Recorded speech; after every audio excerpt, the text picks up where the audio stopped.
So hello everyone. My name is Kalidindi and I'm chairing this session today. Welcome to the first of our two special free webinars to mark the college's first ever South Asian History Month, which celebrates the contribution of members and trainees of South Asian heritage to psychiatry and the college itself. This includes the college's first ever South Asian president, Professor Dinesh Bhugra, CBE, and our first Asian officer, Hettiaratchy, OBE, who will discuss their fascinating journeys as psychiatrists. The countries they have originated from are India, Sri Lanka, Afghanistan, Pakistan, Nepal, and Bangladesh. After the talks, we'll have some time for questions. You can ask a question through the live event using the Q&A box on the right-hand side of your screen. This webinar is also being recorded and will be added to the RCPsych website shortly. Certificates will be sent out to you. We'll hear from Professor Dinesh Bhugra, past President, Royal College of Psychiatrists, Dr. Hettiaratchy, past Vice President, Royal College of Psychiatrists, Dr. Shahid Latif, Chair of the College's Transcultural Special Interest Group, Dr. Abdul-Hameed Latifi, Psychiatrist and SAS Tutor and former Chair of the Association of Afghan Healthcare Professionals UK, Dr. Yugesh Rai, Trainee, Colchester, and Dr. Razzaque, Consultant Psychiatrist and Director of Research and Development at NELFT. So enjoy, and it gives me great pleasure to now hand over to Professor Dinesh Bhugra.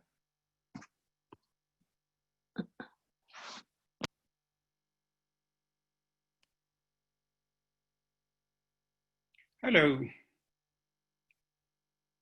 Namaskar, Salam Alaikum, Sat Shri Akal, Ayubowan. It's a great pleasure to be here at the inaugural college's South Asian History Month.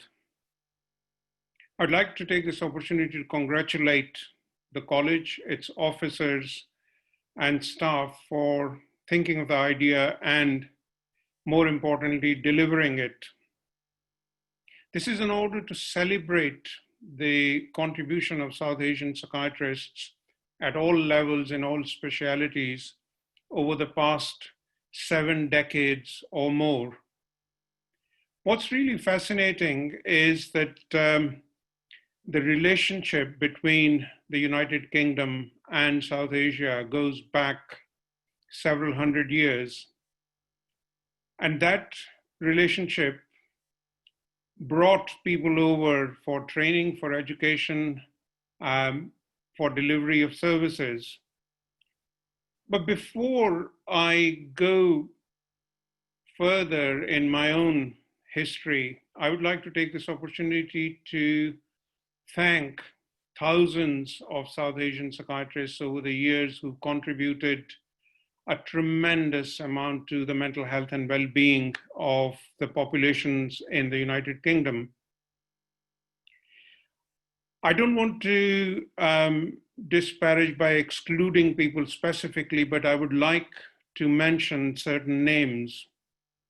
And in no particular order, I would like to note the contribution firstly made by Professor Ramesh or Chani Kumar, who was the first professor from the subcontinent in perinatal psychiatry in the Institute of Psychiatry and a pioneer in more ways than one.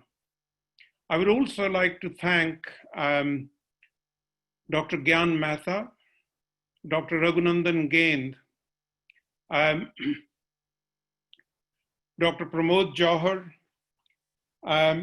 and then a series of individuals like Dr. Kanagaratnam, Dr. Bobby Somasundaram, and Professor Sabyasachi Bhowmik. And what's really fascinating is that their children are also doing medicine and psychiatry and have contributed a tremendous amount. I was born in a small industrial town in North India, and small by Indian standards. It had a population of about 100,000 when I was growing up. I'm a second generation migrant. My parents migrated from what is now Pakistan at the time of partition, and they got married after partition, and I was born in India, and I went to school in this small industrial town. And I remember the anti-migrant feeling at that time when I was abused as a refugee. And it was very difficult to try and convince people, no, that my parents moved because of the political reasons. And I was born in free India, and I was, as free. But what was really fascinating was that that sense of belonging everywhere and not belonging anywhere came across from a very early age. In my final year in school, at the age of 16, I won National Science Talent Search Scholarship, which meant that the Indian government would have paid me to do a BSc, an MSc, and a PhD in basic sciences. And my parents were very unhappy. I was the first person in my parents' side of the family to go to a university. So they were very unhappy in that I wanted to do basic sciences. But perhaps that was the seed for research. And my father, in a truly paradoxical injunction way, sort of said, "Oh, you can't get into a medical school, and that's why you are not considering it."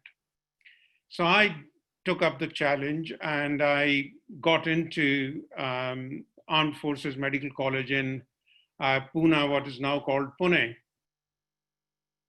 So I started medical school because I was one of the few people who had difficulty in speaking English, because majority of my schooling had been in Hindi, and although I knew other Indian languages, it was quite a shift. Subsequently, I remember very clearly a moment when I was cycling down hill to the hostel in my second year, coming out of the dissection hall and thinking, why is it that we all have similar anatomy and fairly similar physiology, and yet we behave in such different ways? And I think that was the point where I decided to start doing psychiatry. And anybody I mentioned to, my professors, colleagues, they all thought I was crazy. But I read Freud, I read psychoanalysis, I read history of medicine, and eventually applied to 6 posts in India to do psychiatry training. I had 1 interview and didn't get the job. So that was one of the main drivers for me to leave, to come to the UK to do my training. And I was fortunate enough to arrive in the UK. I did TRAB, which was precursor of PLAB. The GMC was very good at that point because they did the English test, and also if you pass the exam, they gave you a placement for a period of a month. And at that time, I knew only 2 people in the whole country, and they were both in Oxford region. So I ended up doing medicine in Northampton. My initial attachment to get referees from Britain. And then within about 10 days of my starting the attachment, my then boss sort of said, right, go ahead and apply for rotations. So I ended up in Leicester doing my basic training and got interested in psychosexual problems, did some work there. along with a very wonderful psychologist. We got our first paper in the BMJ and applied to be what's called senior registrar in the Maudsley, and came over, did 3 years of clinical training, and then went into research. And one of the major things that interested me was cultural psychiatry. And I had the opportunity to go off and do a master's in sociology and then a master's in social anthropology. I did my PhD and then stayed on. While I was in Leicester as a trainee, I had difficulty in getting through membership exams. At that time, we had only RCPsych Part 1 and Part 2.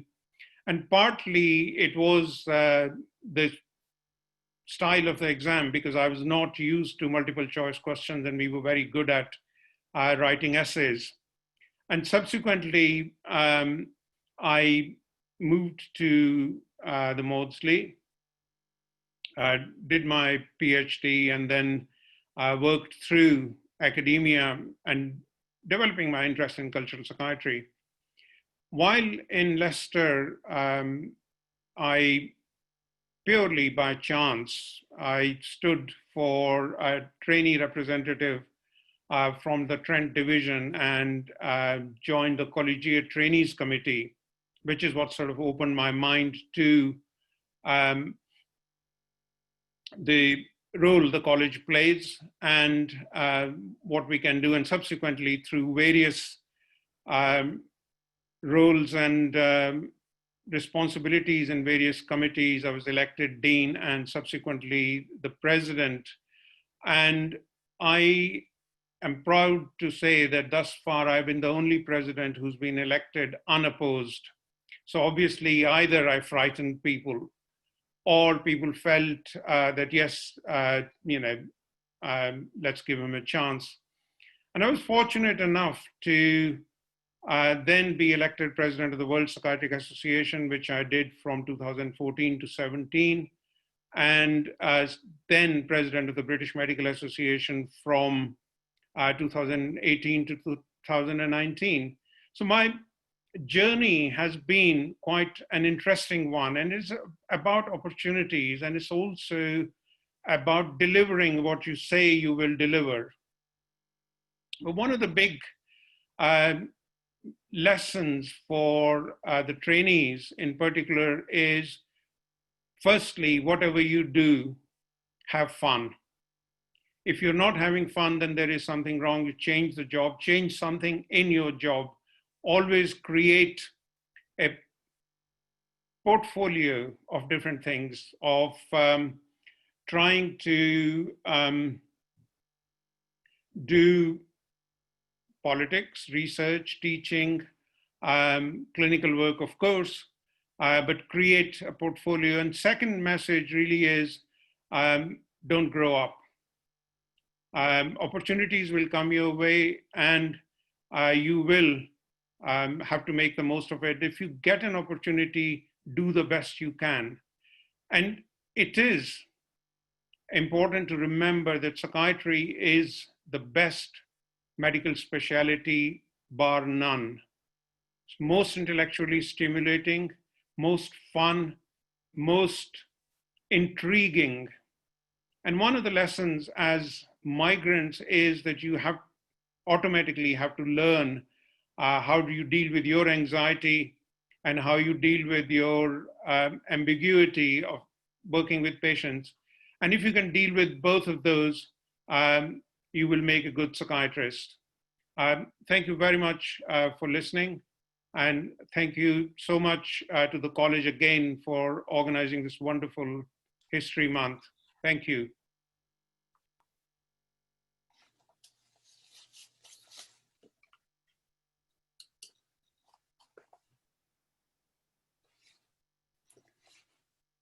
Thank you to the college for inviting me to contribute and participate in this special celebration of South Asian history.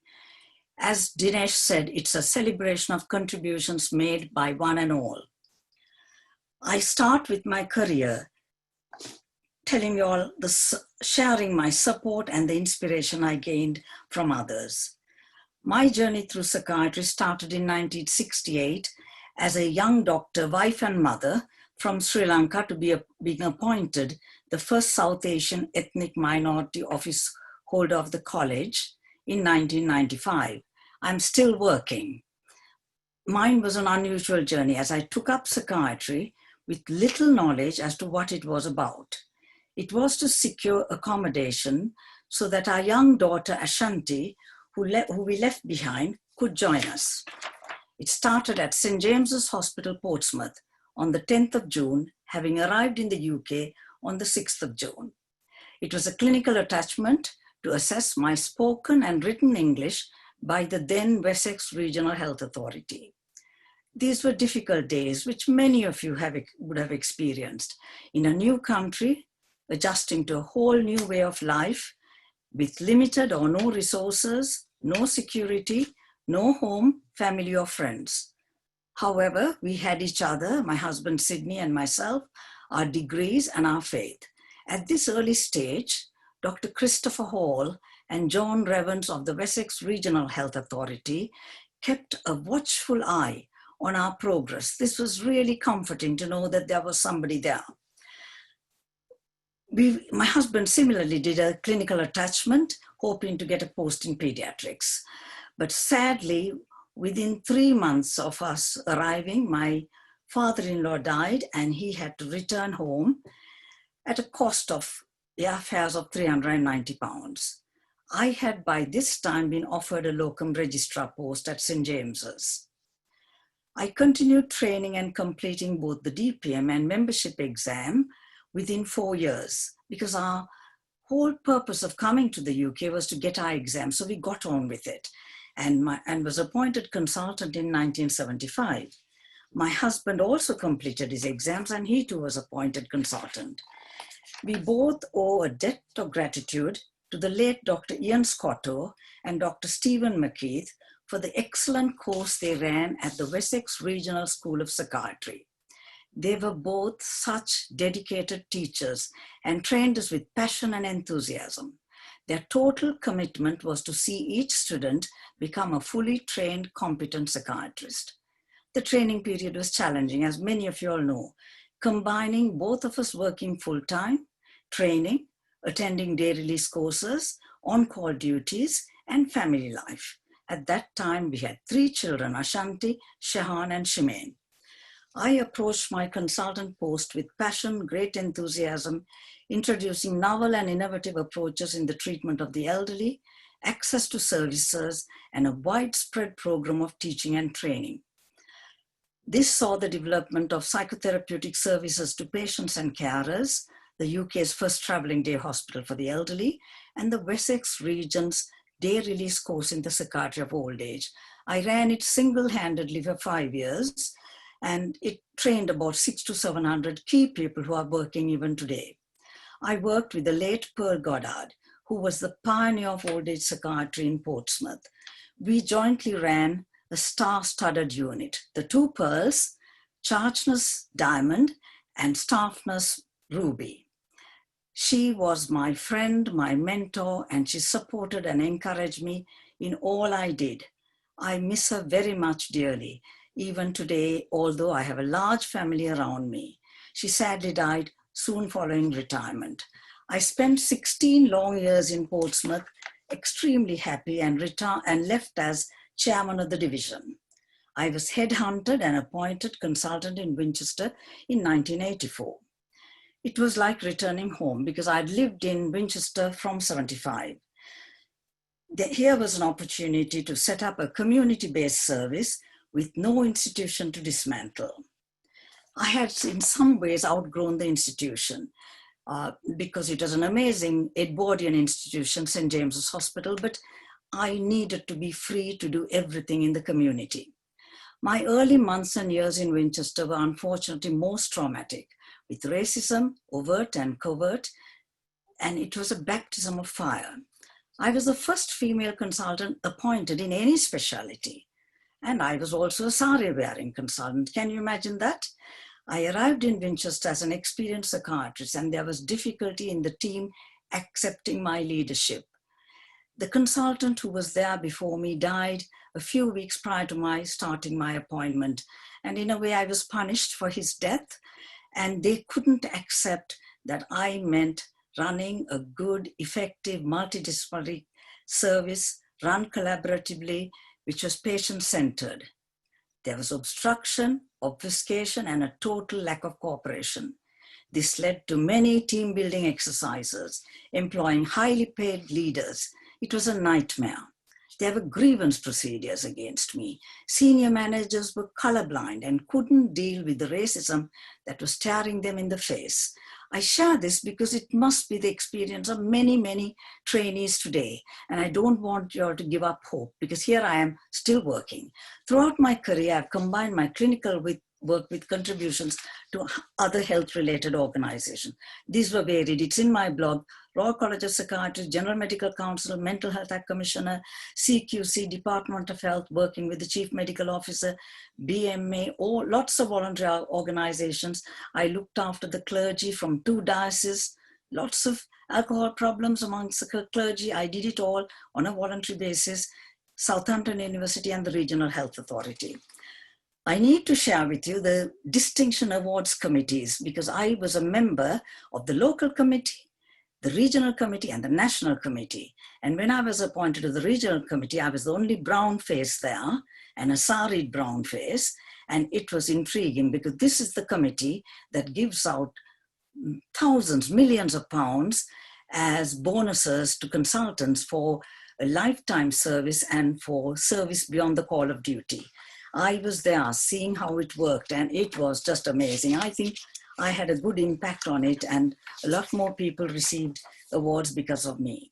The encouragement to widen my interest beyond my clinical work came from Sir Philip Rhodes, our postgraduate dean. He was a retired psychiatrist. I met him regularly because I needed to get away from this toxic environment where I was working. I would sit, share with him what I was doing, my future aspirations, and be inspired by his wisdom and also feel uplifted. At college level, encouragement came from so many: Professor Tom Mary, Dave Jolly, all the presidents. But Tom Mary's support for work with the elderly, his enthusiasm was infectious. I'm not going to go through all the different things I did at the college and the GMC. GMC, I'll come to that later. A special mention of my secretary, Jenny Kaiser, who worked with me for almost a decade, right up to my retirement. She was fiercely loyal, professional, and managed all the incoming workload. She was a friend and confidante too.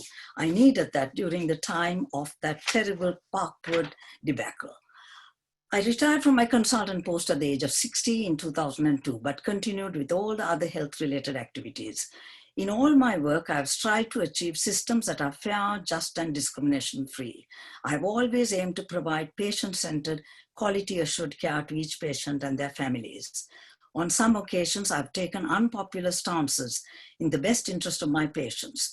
One of these led to the Ombudsman reviewing the decision managers made on the care of my patients, where my clinical decision was overruled and patients were discharged whilst I was on holiday in Canada. A select committee hearing followed, with severe censure of all managers involved, positively influencing long-term care of the elderly, vindicating the stance I took. I'm not sure whether any of you have witnessed or been at a select committee hearing. I was treated like a demigod. I was vice president then.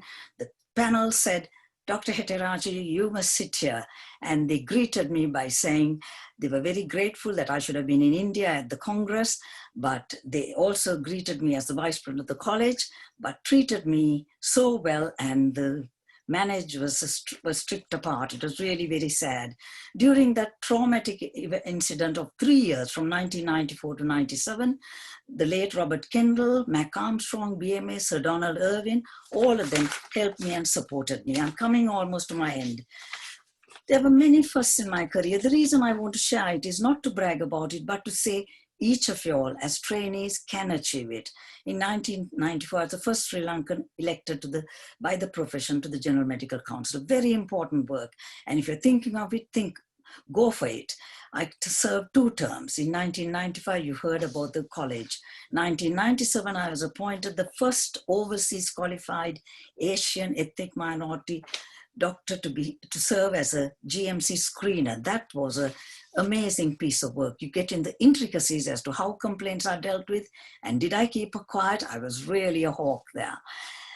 Again, a lot of support from Sir Donald Irwin. I was appointed OB in 2002 by Her Majesty for services to the elderly, and in 2003 for South Asian woman as an honorary fellow of the college, and in 2009 I was appointed Deputy Lieutenant for Hampshire. So in summary, mine has been an unusual career pathway, as I took up psychiatry in 1968 with little idea as to what it was. 5 decades on and still working in my 56th year of clinical practice and in my 79th year of chronological age, I find it a most rewarding, fulfilling and enriching experience. Something you should all think about. I've been helped by many, but my husband, Sydney, and my family have always been there for me. They were my rock. I also had a deep Christian faith that sustained me.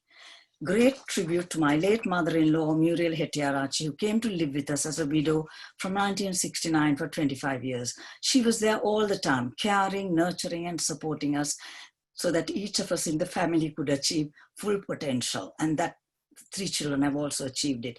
The flip side of living with your mother-in-law is something I can talk about later.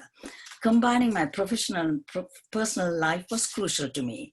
I have faced hardships in my career and faced discrimination. In some instances, I've had to put it aside as it was just too painful and disruptive to confront it.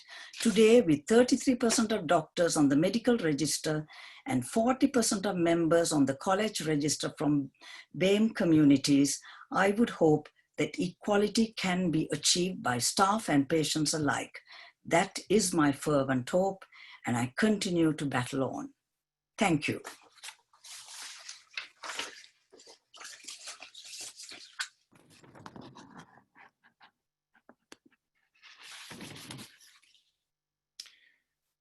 Good afternoon all. It's a pleasure to be here at the platform, the Royal College of Psychiatrists, South Asian History Month, and how heartening it is to hear from Professor Bhugra and Professor Hettiaratchy.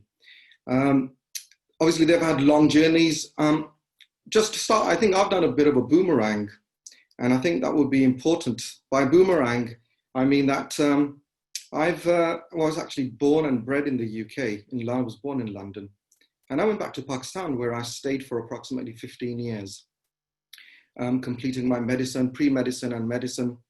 But you know what? It was one of the best educations that I ever had because it offered me an opportunity to understand better the culture and the ethnicity background that I belong to. Now, one of the reasons why I say that is this very much, this whole thing about setting up the South Asian History Month just links into that really well. I think I would like to really start off by saying thank you to the Chief Executive, Paul Rees, on this occasion, and I'll tell you why that is. And that is due to the fact that although we're having, we've had the issues in relation to the BAME thing during COVID-19, and also in relation to the recent George Floyd incident, and this runs into it really well. But it was way before then that this idea was discussed about 8 or 9 months ago, just after the Black History Month, and we thought it was absolutely fantastic. So I just wanted to thank Paul for bringing that up at that time, because he did discuss it at the time, and this is something, a lot of background work that's been going on for way before we thought that we may think that it is. Growing up in London, born in North London and then growing up in East London, obviously it was an education in itself. Some of the things that during my early life that we came across was that though I spoke in English, I dreamt in English, and these are the kind of things that you think that you actually, there's a belonging, and that English is your first language, although we did speak Punjabi at home with our parents. But when we left home, some of the things that would hit us on a regular basis was absolutely loved football. I wanted to go to a football match, but I never could because I was told regularly, for an Asian, or a Pakistani or Indians or any Asian, South Asians to go to football matches was a big problem. It's dangerous. I would consider myself a decent cricketer. I used to play cricket at a school level, but I couldn't go beyond that. And I used to wonder why. And it was almost like accepted that this is the way it is.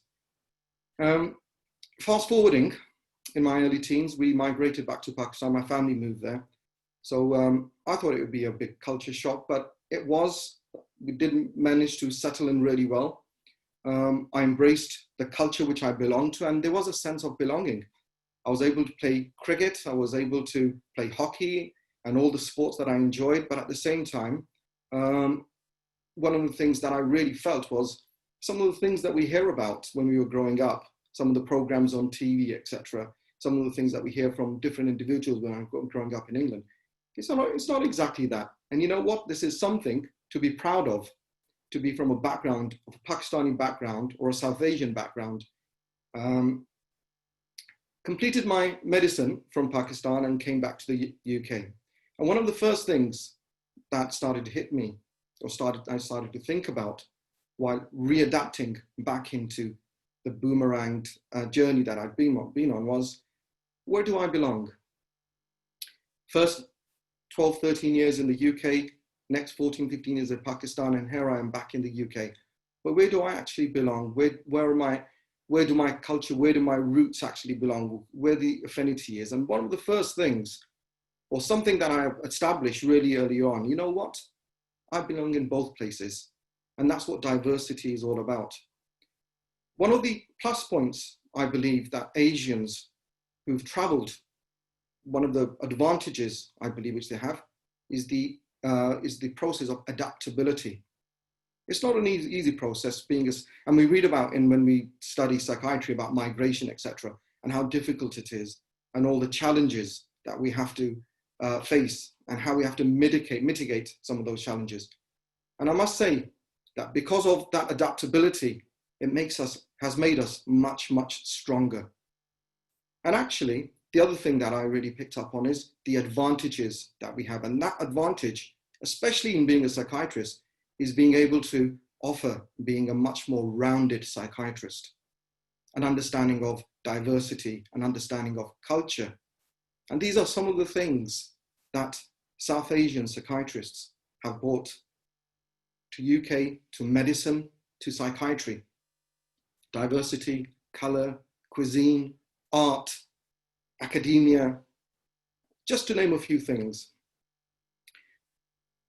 Because of my interest in culture, I did subsequently become a member of the Transcultural Special Interest Group, and then grew within there. And currently, I chair the Transcultural Special Interest Group. And I would urge all of you to do take part, become members. You know, we do send out and do a lot of work in relation to culture and mental health, and it does overlap a lot with the racism and the discrimination and some of the elements which we sometimes think about.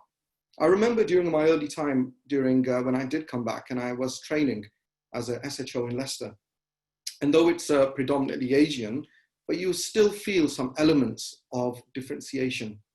And those differentiations could be issues like in training, first placements, preparing for your exams. I did witness firsthand where there would be certain groups which would be given extra sessions. And it did hurt at the time, but were you allowed to speak about it at the time? This was about 20 odd years ago. And we didn't speak up about it, but now we do. But now we look back at that experience and we are able to say that we got through that. And this is a positive. I don't take it as a negative. It's a positive because we can now share our stories through platforms like this. It was heartening when we found out and we learnt that the president of the Royal College of Psychiatry, we've had our first president, Dinesh Bhugra in this case, from a non-Indigenous background, has become the president.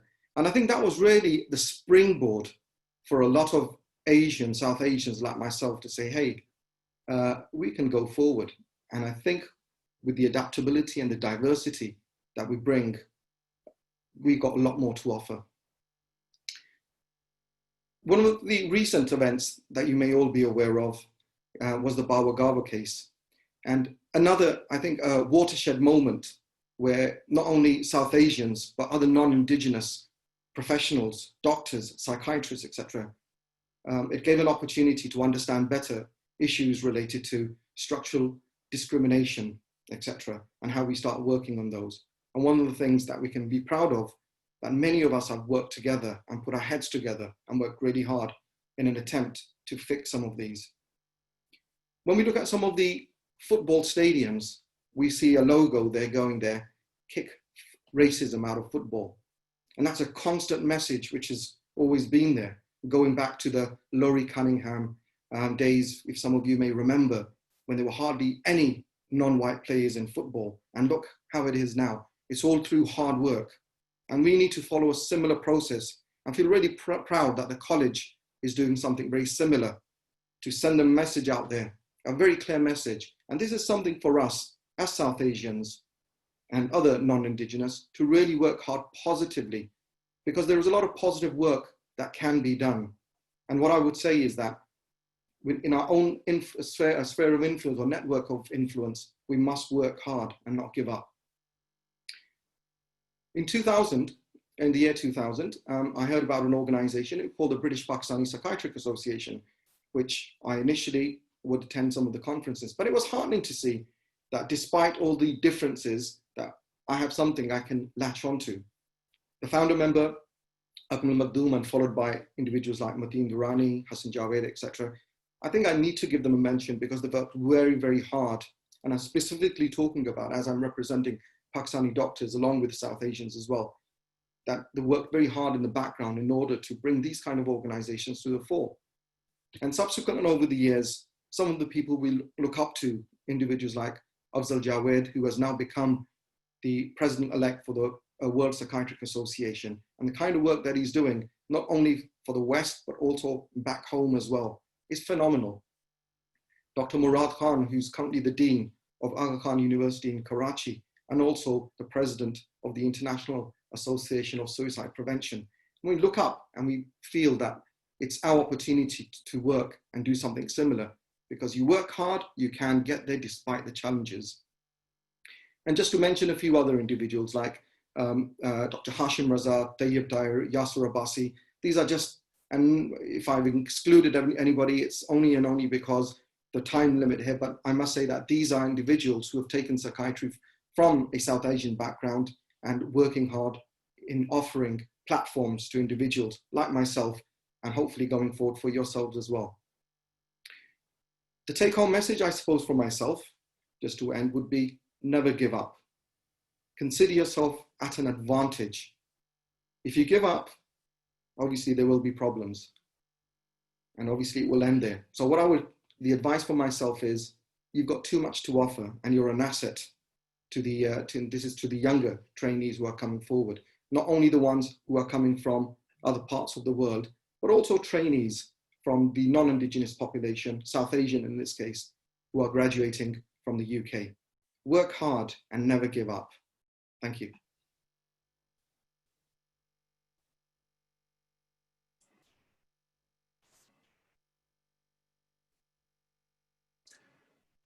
Hello, everyone. I would like to thank the Royal College of Psychiatrists for the initiative of South Asia History Month. And I also thank them for inviting me to be a guest speaker in this webinar. It is worth mentioning that South Asian doctors continue to support the existence of the NHS by helping to maintain staffing levels.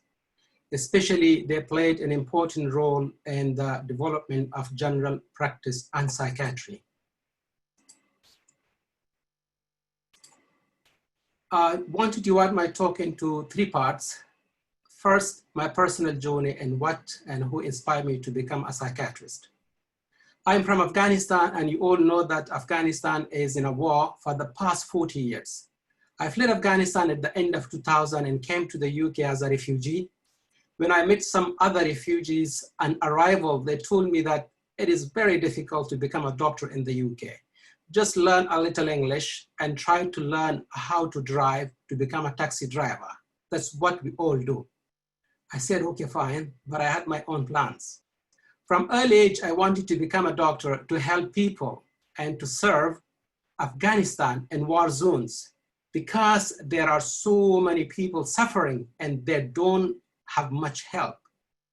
Unfortunately, after graduation from medical school, I could not stay in my homeland for long, and I had to leave my beloved country. On arrival to the UK, I knew very little English, because in Afghanistan, medicine is taught in our own language, Pashto and Dari. After settling down in Oxford, I was introduced by a friend to Asylum Welcome, a charity helping asylum seekers. I met a lady and told her that I am a doctor and want to become one here too. She contacted the GMC on my behalf because my English wasn't very good, and she found that my primary medical qualification was acceptable by GMC. By hearing this news, I was over the moon. The GMC staff then told her that the first requirement for registration was to pass the IELTS exam. This is the English exam required by the GMC. The overall score required at that time was 7. So this lady then got me into an English course in a college in Oxford. It was a full-time course, 5 days a week. While studying English during the day, I was also working in a coffee shop in the evening to support myself. In the same time, I discovered that there was a support network organized by a local GP called Dr. Lawrence Lever and the Oxford Deanery. There were a few refugee doctors in my position studying for IELTS exam with the aim to resume their career and become doctors again. Dr. Lever, who is now a good friend of mine, also arranged a couple of clinical attachments for me, including one in his own practice. It took me a long time to pass the IELTS exam because my English was very poor on arrival. After getting through the IELTS, I started preparation for the PLAB exam. I managed to establish a study group. It is always good to study in a small group when preparing for exams. An interesting thing happened in 2004. Oxfordshire Mental Healthcare NHS Trust created 2 doctor's assistant posts to help refugee doctors. OMHT was the first trust in the country to create these posts. The role of doctor's assistant was to perform clinical investigations, such as taking bloods, performing ECGs, and retrieving the test results from case notes and writing them down in patient's notes. I was lucky to get one of these part-time job through an open interview. The aim of this project was to help refugee doctors gain practical experience of working in the NHS and to have access to training and resources while studying for GMC registration. This role also helped the junior doctors. Their workload had been significantly reduced, and they commented that this had given them more time to spend with patients in a therapeutic role. I was very lucky to have Dr. Julia Sinclair as my line manager, who helped me a lot to pass my exams. I'm sure most of you know Professor Sinclair, who is the chair of Faculty of Addiction Psychiatry now. This project, inclusion of refugee doctors in assistant role, won the top prize. The award ceremony celebrating success was organized by Thames Valley Strategic Health Authority. And I was one of the people who received the award. During my job as a doctor's assistant, I was also recruited as a research assistant with Dr. Sinclair. We conducted a study called Comorbid Substance Misuse in Psychiatric Patients, Prevalence in Association with Length of Inpatient Stay. This study was later published in a BAP journal. We also had another joint publication in Psychiatric Bulletin called Inclusion of Refugee Doctors in an Assistant Role. There are many refugee doctors live in the UK and seek clinical work while studying for IELTS and PLAB exams. They bring with them a wealth of experience and are an important positive image for refugees in this country. I would like to urge hospitals and trusts to create these doctors' assistant roles and recruit refugee doctors. It will help them pass the exams and become doctors again and work for the NHS. I managed to pass PLAB 1 and PLAB 2 in 1 year whilst working as a doctor's assistant. Following this exposure, I developed interest in mental health and took the decision to work in psychiatry. The thing which inspired me more was the holistic approach to patients' care in psychiatry. It is not like surgery where you do an appendectomy and you don't see the patients again. In psychiatry, I like the continuity of care and the long-term relationship with the patients. After getting through PLAB exam, I was offered a job and training post in the same trust, and I have been working in the same trust, Oxford Health NHS Foundation Trust, as a senior psychiatrist and SAS tutor since then. I also managed to get masters in public health from Oxford Brookes University while working as a doctor's assistant. Now I'm coming to my work in Afghanistan and my involvement there. I've always had the desire to professionally offer my volunteer services in countries where there is a need and lack of awareness. Therefore, in 2011, together with a few other Afghan doctors, we established the Association of Afghan Healthcare Professionals UK. We are the professional network of diverse groups of healthcare disciplines. AHP UK is a registered charity in England now. I had been the chair of this association in 2017 for 1 year. My biggest achievement was that I managed to make Afghanistan a full member of MRCGP International South Asia Board.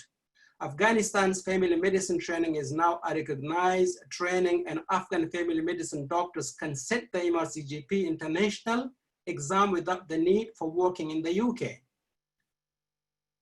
AHP UK's mission is to assist with education and training of healthcare professionals in the UK to pass their exams and resume their professional careers, and to work in cooperation with other medical and charitable organizations in the UK and Afghanistan, and to organize seminars, workshops, and online educational activities in order to promote up-to-date clinical and scientific awareness, and to contribute to the reconstruction and development of Afghanistan healthcare sector.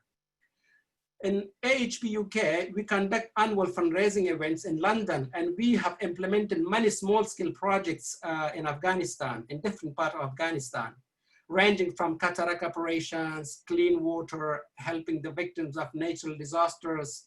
And we also help our colleagues in Afghanistan through telemedicine. Today, Afghanistan faces one of the most acute complex humanitarian crises in the world. Environmental crisis combined with a dangerous security situation pose significant challenges to the Afghan people.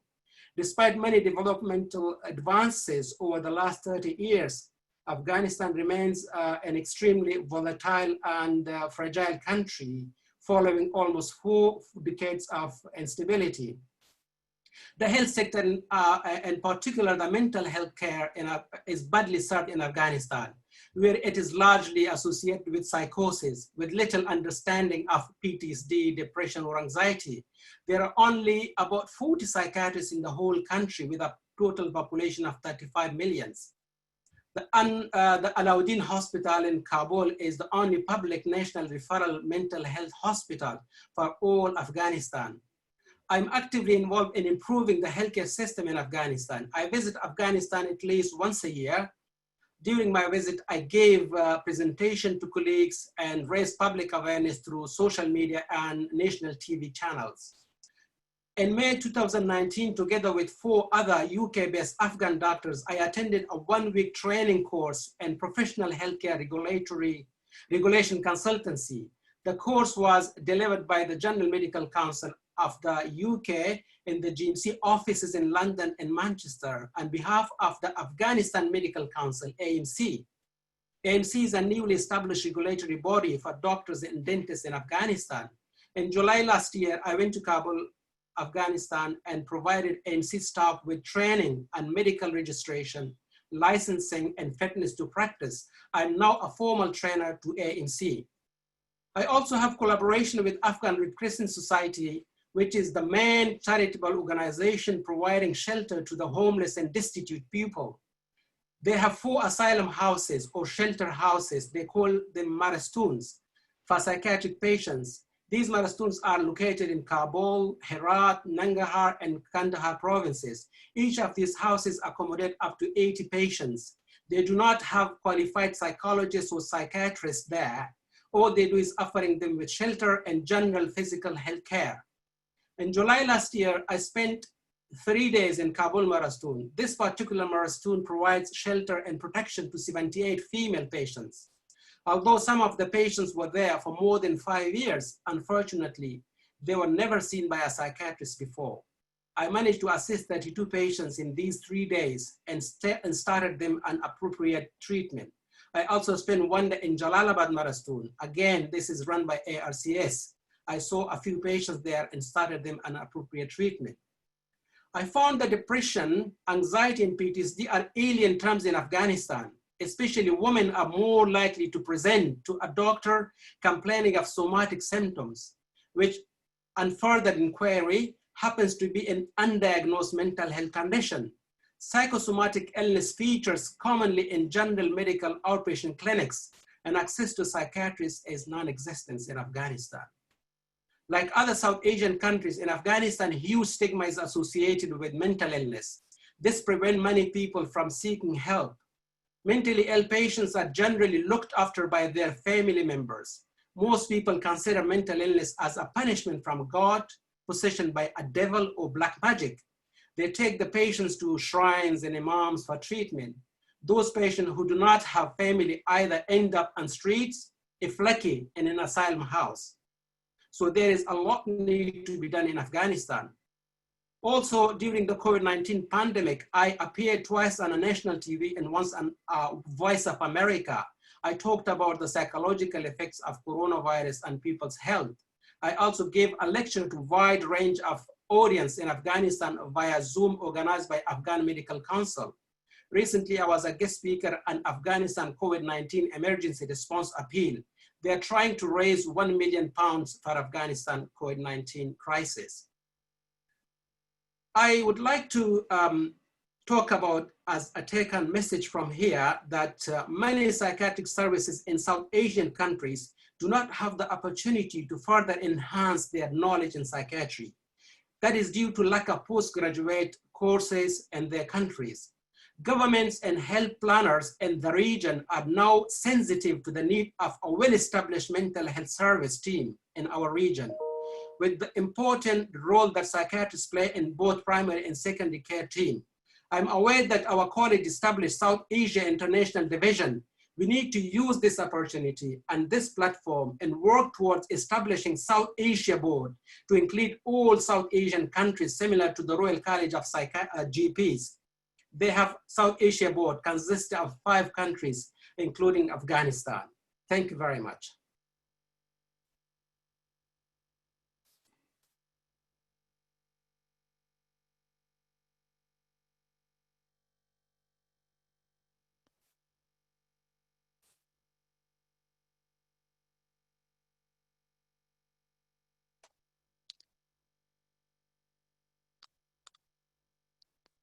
Hello. First of all, I'd like to thank the organizers for this wonderful opportunity. I'm Yugesh Rai, and I'm originally from Nepal. Currently, I'm a trainee at Essex Partnership University Trust in Colchester. My connection with the United Kingdom was before I was born. The connection has been a transgenerational one. Both my grandfather and father had served in the British Gurkha, and I'm very proud of this tradition. I completed my medical training in Bangladesh. As a medical student, I absolutely had no interest in psychiatry. I never thought psychiatry would be a career options for doctors. For me, psychiatry was 5 out of 100 marks, which I could easily afford to ignore. And to be honest, I had never seen a psychiatrist in my life during my medical school. So psychiatry was never an option for me. I returned back to Nepal in 2012, and I was looking forward to becoming a cardiologist. I was very happy and excited when I got the opportunity to work in the National Cardiac Center in Kathmandu. and to work with prominent cardiologists and cardiothoracic surgeons of the country. Then something happened. While I was working on the ward, a man in his 40s was admitted with blunt chest trauma. He began to act strangely. He was agitated, and to calm him down, he was tied to his bed by family members and the ward staff. I had no clue what was going on, and psychiatric consultation was asked for. This was the turning point for me. My interest in psychiatry began. After observing the attending psychiatrist, the way she dealt with the patient, the compassion and the will to help was something that really fascinated me. Even though the patient was very challenging, uncooperative, the approach was much more human and non-confrontational. So my interest gradually inclined towards psychiatry, and I began enjoying to attend psychiatric consultations on the ward. 4 months later, there was an opportunity to join psychiatry training in Nepal. It was in Birganj, a small city in the southern part of Nepal. I was happy, but at the same time, quite ambivalent. I wasn't sure whether this would be a career for me or not. My family were very supportive about the prospect of joining this training program, and even agreed to support me financially. I went to Birganj and visited the hospital and met faculty members and colleagues. They were very warm and welcoming, and they encouraged me to join the program. So I requested about 2 weeks time just to make sure that whether to join the program or not. I returned to Kathmandu and started my work as usual. I began asking my trusted friends, senior colleagues, but none of the responses were encouraging. They would often reply, "Why would you want to waste your time in psychiatry? Just be patient, wait for next year, you can get any other specialty you want. There is nothing in psychiatry." So still, I was confused, and I began looking over the internet and watching series of anti-psychiatry videos. Convinced me not to choose psychiatry as a career at all. So I decided not to pursue. And I started to work in cardiology. Few weeks later, I came across this interesting video.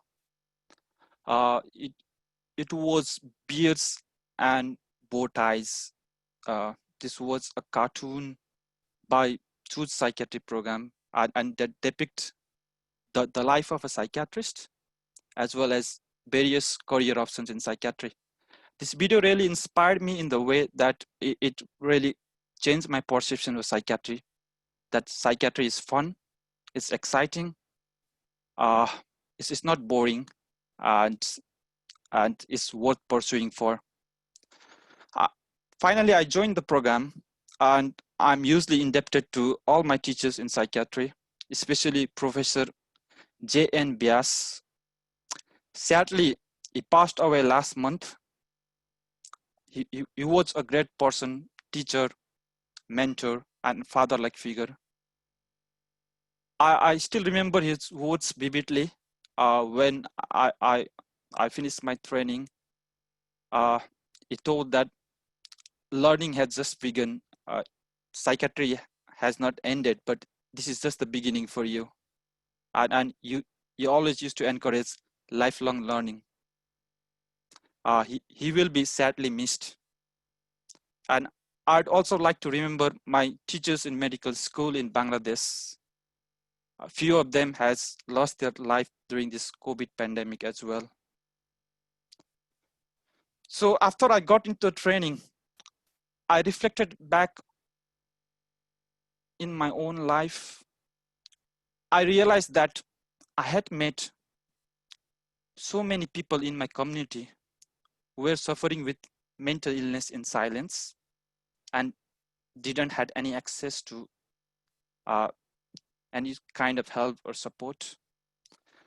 As a child, I used to wonder why one of my neighbors used to behave in such a strange way.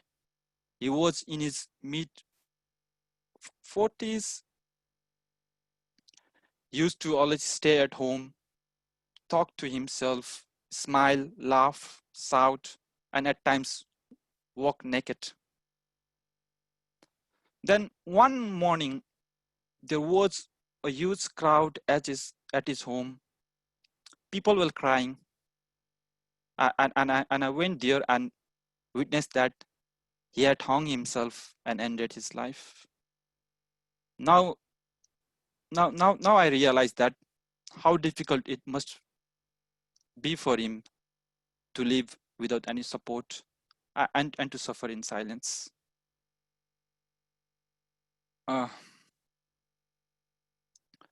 Moving forward, Royal College of Psychiatry has a training initiative for overseas doctors called Medical Training Initiative, MTI scheme. I joined this scheme in 2017, and I'm very grateful for this opportunity.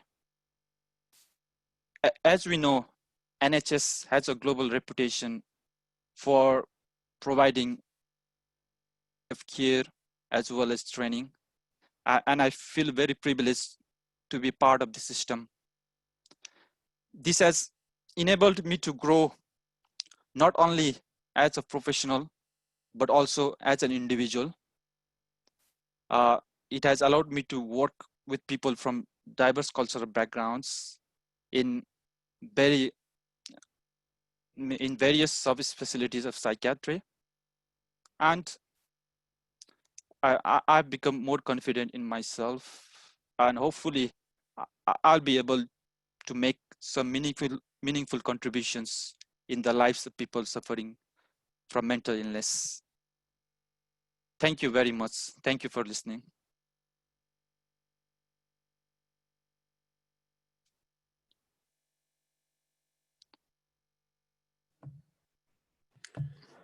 Hello. My name is Russell Razak. I'm a consultant psychiatrist based in Northeast London. And I'd like to start, as the last speaker today, by giving a huge thanks to all the speakers who have spoken so far. It's been truly inspiring to hear all of their stories and their incredibly moving journeys. And it feels like many of us are kind of standing on their shoulders of the achievements that they accomplished over the years and all of the incredible kind of accolades they've received and barriers they broke down. So I want to give a huge thanks to everybody who's spoken so far. And I've been really moved to listen to them and hear them all. So in terms of myself, as I say, I'm a psychiatrist in East London. I am elected member of the College Council, and I'm also elected member of the General Adult Faculty. But my journey into psychiatry, I'm also an academic. I'm a visiting professor at LSBU and senior lecturer at UCL. So my work is part-time research as well as clinical academic. But my journey into psychiatry actually began before I was born, way back in the 1960s, when my father was a doctor in Bangladesh, and Dhaka, Bangladesh, and he, at the time, was kind of finishing his house jobs, and his professor there in Bangladesh said to him that, you know, I've received these scholarships in England at a hospital called the Maudsley for trainees from our part of the world to come and study psychiatry over there. And I wonder if you might be interested in this. You talk a lot, and I thought that this might be up your street. And because of that, he then flew across and basically kind of started his training in psychiatry there back in the 1960s. and he has since been a consultant and medical director for about 25 years up in the Northwest, retired recently, and I very much followed in his footsteps. Before going to medical school, I was born and brought up here, and before going to medical school, during the interview, I remember being asked what speciality you'd like to do, and the first thing that came to my mind was actually, I think I'd like to specialize in psychiatry.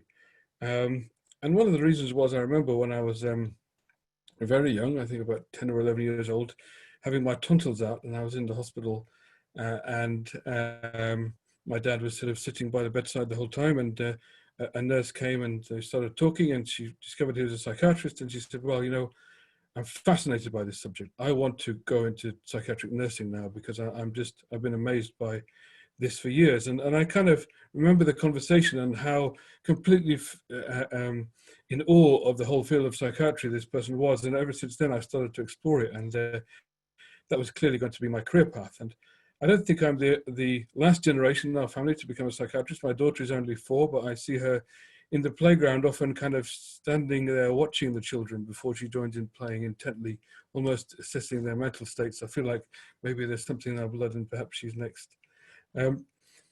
I feel like there is a lot of a crossroads actually between psychiatry and the South Asian community. I feel like there's something that connects us to this field. I don't think it's a coincidence that there's so many of us from this community, both here today and in this field generally. My research has been particularly into something called open dialogue, which is about bringing families and networks together in the treatment process. So not necessarily taking an individual out and treating them, but actually learning skills like family and systemic therapy, and bringing communities together in acute crises and helping to understand problems from that systemic community perspective and find ways to develop a person-centered collaborative approach to treatment involving a community of people together. And now, where does that come from? Well, originally, you know, the actual model itself came from Finland and they developed it there. But you look at communities, say, back in Bangladesh, where my own family are from, and the first port of call when there's a real emotional or mental health issue going on is the family. I mean, you know, the nuclear family is common in the West, but not so much in the East. And there, of course, people come together to address issues when they first arise, rather than going straight away to the sort of nearest clinic. And that sort of bringing of communities together around a crisis is something that actually we can learn from in Western medicine too, in terms of actually using the resources that people have within their own communities to find healing spaces. So there's clearly something about the way that we have governed our societies that can be brought into psychiatry, and is being doing. At the moment, the trial I'm running it's the largest mental health model trial. We got £2.5 million grant from the NHR for a national multi-centre randomised controlled trial, which we're currently running across 7 trusts in the UK for this. So it just shows how there is interest and understanding that models like this can make a big difference. And of course, collaborative, community-based models aren't the only way in which actually some of the philosophy and wisdom of our part of the world is being brought into psychiatry. The other aspect of my research is also in mindfulness. And I became a mindfulness sort of trainer about just over 10 years ago now. And I started practicing mindfulness a long time before it ever came into the NHS. And of course, when we give talks about mindfulness, people talk about the research, about John Kabat-Zinn, and about how it came from Harvard and other places. And of course, it did in terms of the clinical sense, but it originally came from the Indian subcontinent a couple of thousand years ago. And now we're beginning to understand its value in terms of people's mental health here right now. So in many respects, this is a natural home for us. It's a natural a place for us to sit, because actually a lot of the wisdom in this area, a lot of the kind of frontiers in this area have already been explored by our part of the world and are being understood now in the West. So it is in many respects a very natural marriage. And that's, I guess, the sort of main point I wanted to bring across, that it has been said by many of the speakers so far that being being an immigrant in this country often leaves you feeling somewhat homeless. And I feel that myself. I can understand that. Even despite being born and brought up in the UK, I'll go abroad. Somebody will ask me where I'm from, and I'll say I'm from England, and I'll say, yes, but where are you really from? As if you can't really be from the UK if you have brown skin. And of course, we've experienced a lot of racism in our years, including in my childhood, over the years, as many of the speakers have spoke about. So you don't necessarily feel at home here, but then you go back to that part of the world and you don't feel exactly at home there either, especially if you're a second generation immigrant like myself. But there's a sense of community I feel when I enter the college, and this is why I've become increasingly active in the college of late, because you see that overlap, and then you see that, before any of the Royal Colleges has become as diverse, we had one of the first South Asian presidents in Dinesh, Bhugra, and we've clearly demonstrated a diversity that hasn't been there in many parts of medicine today. And I guess I'd like to end really by making a pitch that psychiatry is still a young subject. It's a relatively new subject. There are many frontiers of the mind that we have yet to understand. I don't know if we'll ever be able to understand the mind. And therefore, it's a truly fertile ground for research, for trying to understand how this thing works and how actually the community around us shapes who we are, as much as what's inside and as much as the chemistry inside us. And so for that reason, I think that there is really rich, fertile ground for research in this field, and particularly for those of us from a South Asian background, where there's a lot of our heritage and our culture that we can bring into that research, bring into that way of understanding what is really going on in mental distress. And so I hope I'd like to inspire as many people as possible in your career to engage in research, to bring parts of our backgrounds into that research and really help take this field into a new paradigms as we go forward, because I really believe that the future is about bringing East and West together, and that's very much what's happening in psychiatry. And that's very much demonstrated by this event today and by this series. And I'd like to thank the college again for organizing this, for inviting me, and for the wonderful day and speakers we've heard so far. So thank you very much.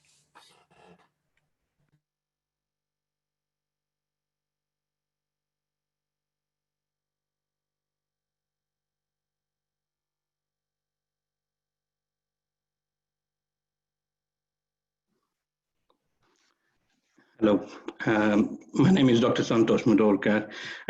Thanks a lot for all the speakers. Each one of you had a very unique story to tell. The journey of immigration, also about how you have progressed in psychiatry. Many of you have been role models, and there's such a huge diversity in all the speakers, their backgrounds, and their story.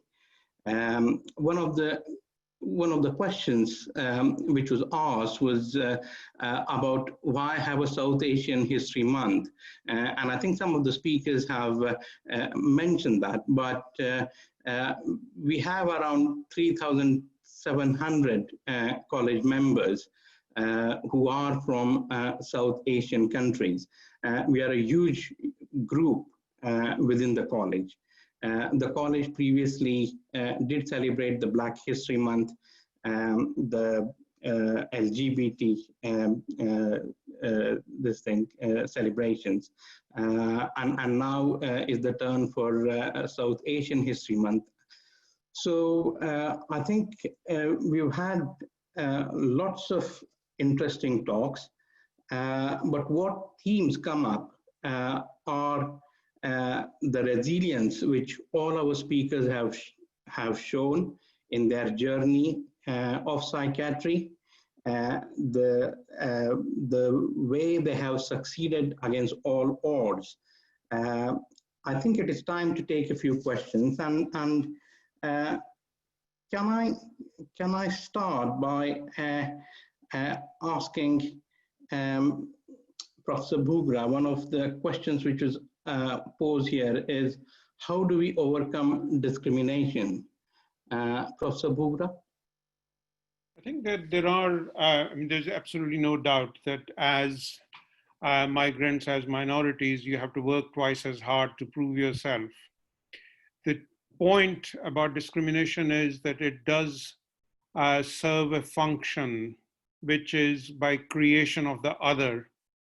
And the challenge for us is to play to our strengths. Being migrants, being minority, gives you a certain perspective. It gives you a certain view of the world. You can think outside the box. And very often I have sort of used that, particularly when you're dealing with policymakers or with difficult colleagues, because you can see things that they are not able to see because they're so used to it. Part of the challenge really is dealing with things that you can deal with, things that you can change, you must try and change. Things that you can't change, there's no point trying to fight that battle. I mean, you can use networks and friends, and as Pearl so eloquently described, that you try and work with colleagues. I mean, when I was dean of the college, a fellow of the college came up to me and said, "What do we have to do to get you to speak proper English?" Which was fine. I understand that because, I speak Indian English. Quite often I don't put in the sort of definite or indefinite articles where they should be. And, that's fine. I don't have a problem with that. But then what really hurt was he went to the head of education within the college and said, "What do we have to do to get the dean to speak proper English?" That was hurtful.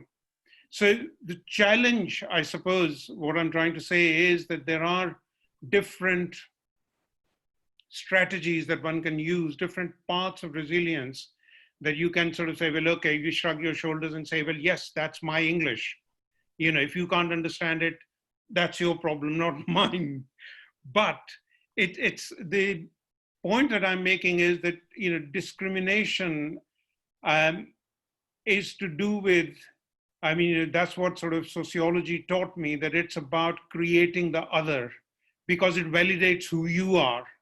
And therefore, by following that game, you are kind of creating more problems. And yes, there are structural discriminations which we must challenge, which, tell us that if patients are not getting treatment they deserve, they need, because somebody has decided that, BAME patients are not as good or as worthy, then we must challenge that. So I think there are different levels of challenging. It's playing to one's strengths, and it is to working with colleagues to overcome the system. And one of the things that I have learned is that quite often you come across unsung heroes, people who do things in their little ways without kind of making a big song and dance about it. And the time is ripe to just do the tipping point. And that's exactly what this is doing this month, by highlighting that there are challenges and there are issues. And therefore, it's up to all of us. It's not my fight. It's not your fight. It's ours to try and challenge those kind of structural discrimination wherever we can, to fight our own battles. And, that's the only way you can win the war. And I think it's not a UK-wide and UK alone problem. It's a global issue. And you can sort of, I don't want to go into sort of political lecture here, but the way the world is responding to Black Lives Matter is, it's a tipping point that we need to make full use of that. Thanks, Professor Bhugra. Quite good explanation regarding the understanding of discrimination and how we address it.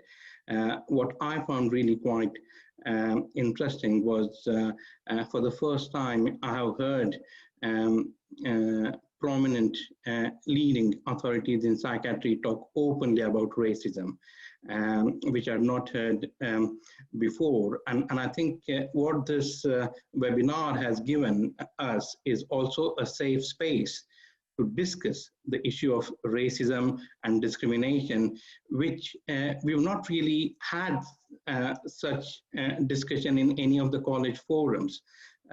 So I was interested in what Dr. Latif had to say about the diaspora organizations, he talked about the BPPA. And I wanted to ask you, Dr. Latif, how do you see the role of diaspora organizations in supporting doctors from BAME background, from South Asia? I myself, I represent the British Indian Psychiatric Association, BIPA, as president, and you mentioned about various psychiatrists from the BPPA. What do you think the diaspora organizations need to do to support people, psychiatrists from South Asian background? Dr. Latif. Thank you, Santosh. I think it's a very important question. And I think there's different facets to that because it's not just the role of providing information and conferences, etc. I think there's a wider role here. And the wider role goes into, number one, providing support for the individuals. For this particular case, psychiatrists from a Pakistani background, just like in British Indian, it would be for the Indians. But also, it's valuing one's culture, it's valuing one's experience, it's valuing what the individuals have brought to the UK. So that's the other element of it, and that's the connection, as we would like to say, back home, and how we often remember that many of the individuals have come and been adopted in the UK and have decided to live here for the rest of their lives. What we mustn't forget during this process, and that's something that BPPA and BIPA and the British Sri Lankan is how we offer that service back home as well. Because a lot of people talk about a lot of experienced individuals coming and working here and what we offer here, but what are we giving back? And that's really important. And I'm sure, our high esteemed speakers like Professor Bhugra he's a prime example. And Professor Afzal Javed, as I mentioned earlier. I mean, these are some of the individuals who we need to connect to and understand. Plus also, I think the third element to that, third facet to that is how we assist the college. And I think that's really, really important. So it's in relation to the international medical graduates, it's how we link back home, but it's also how we assist. I mean, considering the fact that we have now the president, Adrian James, has now made 2 presidential leads for racial equality. And this is an ideal opportunity for diaspora groups like BBPA and BIPA, etc., to work with them and to offer what is it. The last thing I would just like to add is, though we are saying that we are, we bring a lot and we are at an advantage, do also keep in mind that both Eastern and Western forms of mental health delivery, I mean, you put them together, and it can't go wrong. So there's a lot of shared learning here. So that's what I'd like to add on at the end. Thanks a lot, Dr. Latif. There's another question which is posed by Professor M. Parmeshwar Deva from Malaysia. So question traveled a long way, really.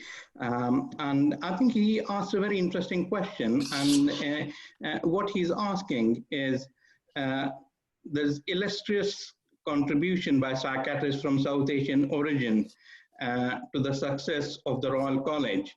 Is it not time to have formative channels of supporting mental health development in South Asian countries, particularly with undergraduate and postgraduate psychiatric training? I was wondering, Professor Bhugra and Dr. Hettiaratchy and Dr. Razak and also Dr. Hameed, I think to have your take, because Shahid, you just mentioned this point, and I think it does need a bit more explanation regarding how we do it, because he's asking about what are the formative channels. Professor Bhugra, do you want to go first on that? Yeah, I mean, sort of 2 points. And before I get to that, I think the point that Shahid made earlier, we need to remember about 20 years ago, I had recommended to BIPA that it kind of set up a mentoring program for international medical graduates who were coming in.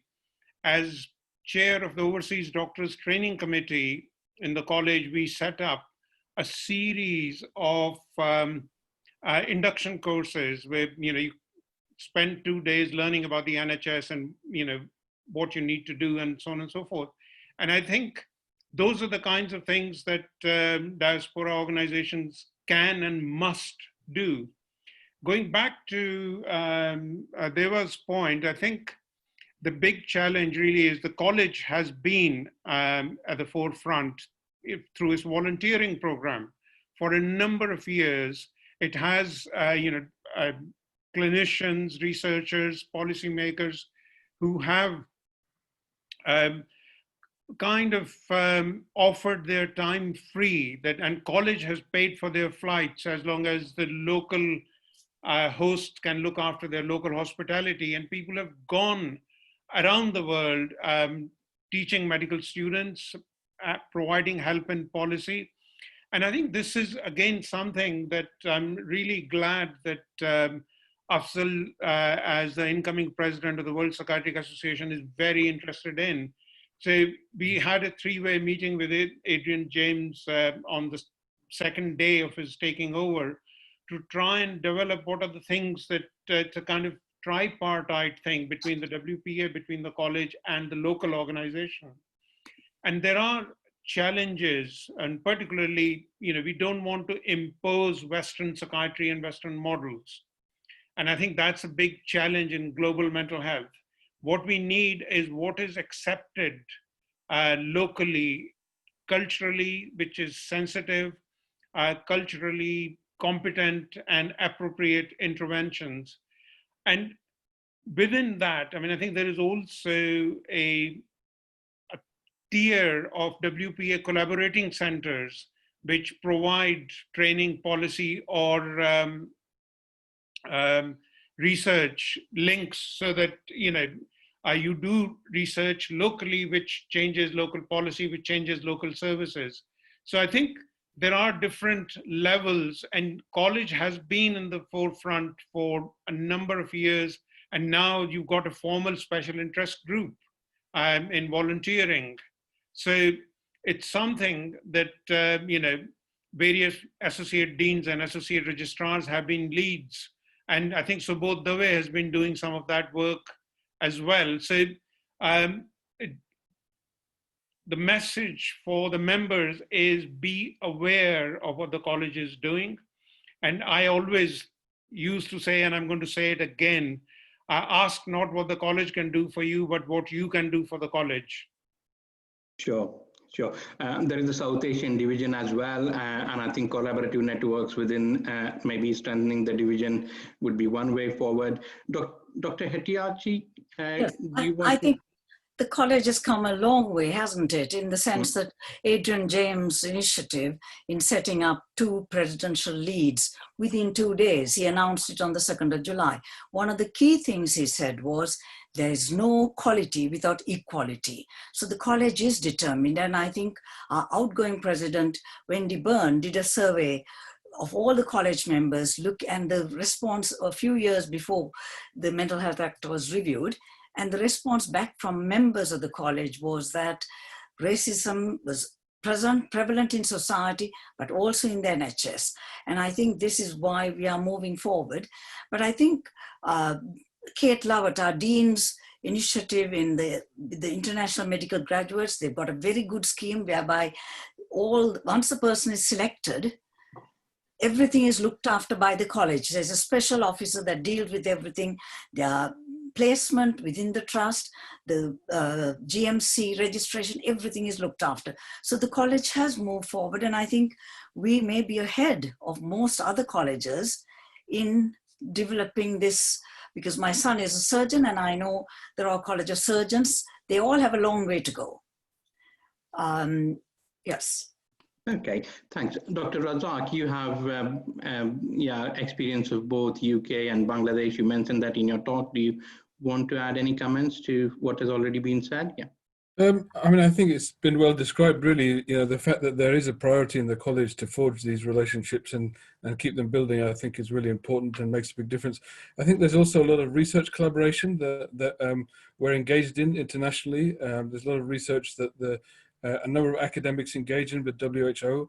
And just as Dinesh said before, it's a case of mutual learning as well. It's not a case of imposing Western psychiatry on the Eastern world and vice versa. So I think that the active engagement of academics within psychiatry with those networks is really important. And that's also a method by which we can draw in talent and some of the sharpest minds engaged in research in that part of the world, bringing them here. And people often will begin their career these days, sometimes in research, doing some research assistant jobs before they then get into medicine or into rotation.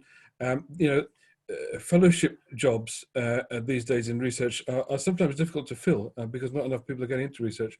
I think that's also an avenue via which people can come and kind of cross-fertilize ideas and learn from each other. So I think research is also a key avenue where that happens and is currently happening. There's lots of opportunity there too.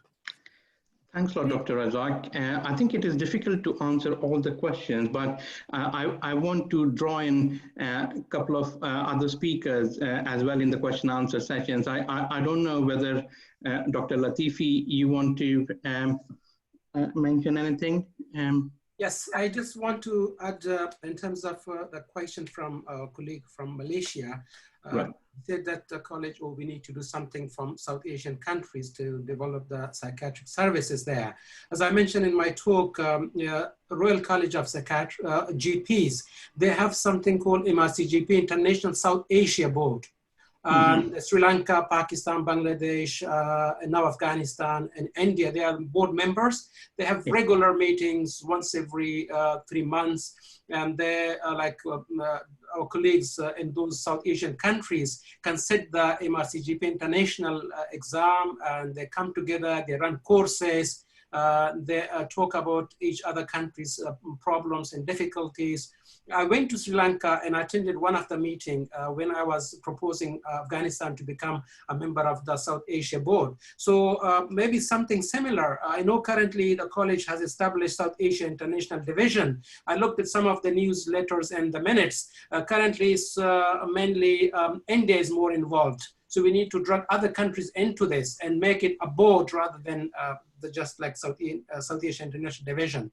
If the college consider establishing a board and invite all these countries, that will be a very good idea, fantastic thing. Okay, I think that's a very important suggestion. We'll have to take that forward. Dr. Yugesh Rai, do you have anything to say? I want you to be involved in the Q&A as well, because we are coming to the, we'll have to draw close to the session in a few minutes. I think, yeah. I don't have any comments. Right. Okay, thank you. So Professor Bhugra, Dr. Hettiaratchy, Dr. Latif, Dr. Latifi, Dr. Razak, and the chair, Dr. Sri Kalidindi. Thank you all and for participating and for your participation in this webinar, and thanks all to the audience, several of them who've been posing questions, and I'm just going through them through the right hand of my laptop screen really. What we'll do is those questions which have not been answered, we'll try and respond to them as well. And I thank the Royal College for organizing this webinar, and Paul Rees and Dr. Adrian James in particular for the support of this celebration of South Asian History Month. Thanks a lot again. Thank you.